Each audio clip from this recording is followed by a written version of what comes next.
Welcome back into the Delmarva Sports Insider, and of course, before the break, Trey, talking a little Shorebirds, and it's crazy to think that we're already hitting the All-Star break. I mean, it's coming up next week. Yeah, it's pretty cool to see some of these players, and we'll see in the on-deck segment that we have the next block which players made the All-Star team. But it's pretty cool to see some of these Delmarva Shorebirds be kind of recognized for their accolades, even though the Birds started really high, right? And they're kind of tumbling down to the All-Star break. I don't know what to say.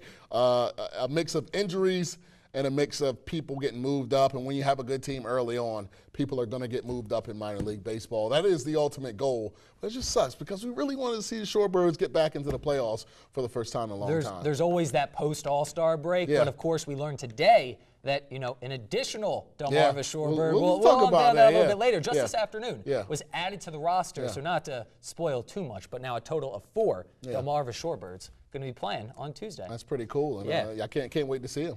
That's right. And now we are going to transition to some games this week, and it's become a tradition for minor league baseball teams once a year, rebranding for just one game. New York City's minor league team just announced their Pizza Rats Day out in California. The Fresno Grizzlies became the Tacos. Everybody loves some tacos. The Delmarva Shorebirds, the green jerseys, are on that list. Come August 18th, the Birds will become the Delmarva Scrapple, honoring the local delicacy of breakfast meat. The Shorebirds will change their logo and rock custom hats and jerseys. Look at Eric there, man. And if you want to own some of this merchandise, you have that chance, of course. I know Trey's already on that website. Shirt for me. Hats and T-shirts are available to purchase now, and after the game against Kannapolis on August 18th, the game-used Scrapple jerseys will be auctioned off. That's great. That's pretty cool. Now, if you don't know what Scrapple is, first of all, where are you from would be my first question. It's a breakfast meat that is extremely popular in this area and, of course, the Mid-Atlantic region. It can be enjoyed thin and crispy, which is my personal favorite, or thick and mushy. But no matter which way you prefer it, it will be one of the biggest nights of the year for the Shorebirds. Jeff's cracking up. Jeff, you ever had Scrapple before, man? No, I just like the way you described it. You know, there's warm and mushy. But to go off your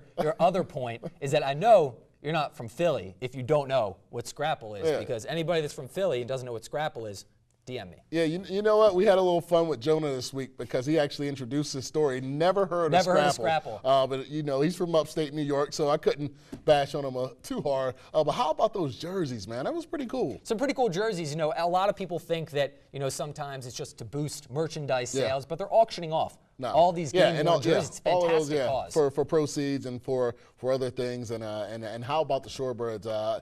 You know, it's good that they are transitioning to the Scrapple. Maybe it'll get them some wins or get some more people out to the games because they've been sliding as of late, 5-10 in the month of June, skidding towards that All-Star break. So hopefully, the Scrapple can wake them up. Maybe they all, Coach Britton, gets them all Scrapple sandwiches before the game.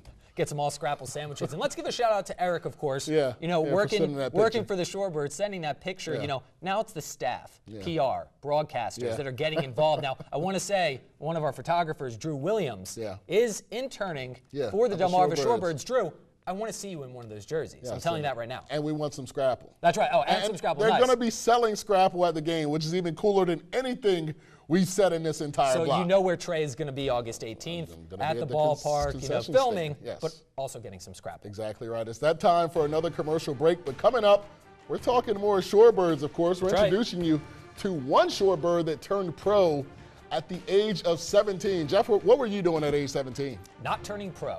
I'm going to tell you that. Find out who we're talking about when DSI returns. I'm Jake Zebron. I'm from Colonel Richardson High School, and you're watching Delmarva Sports Insider.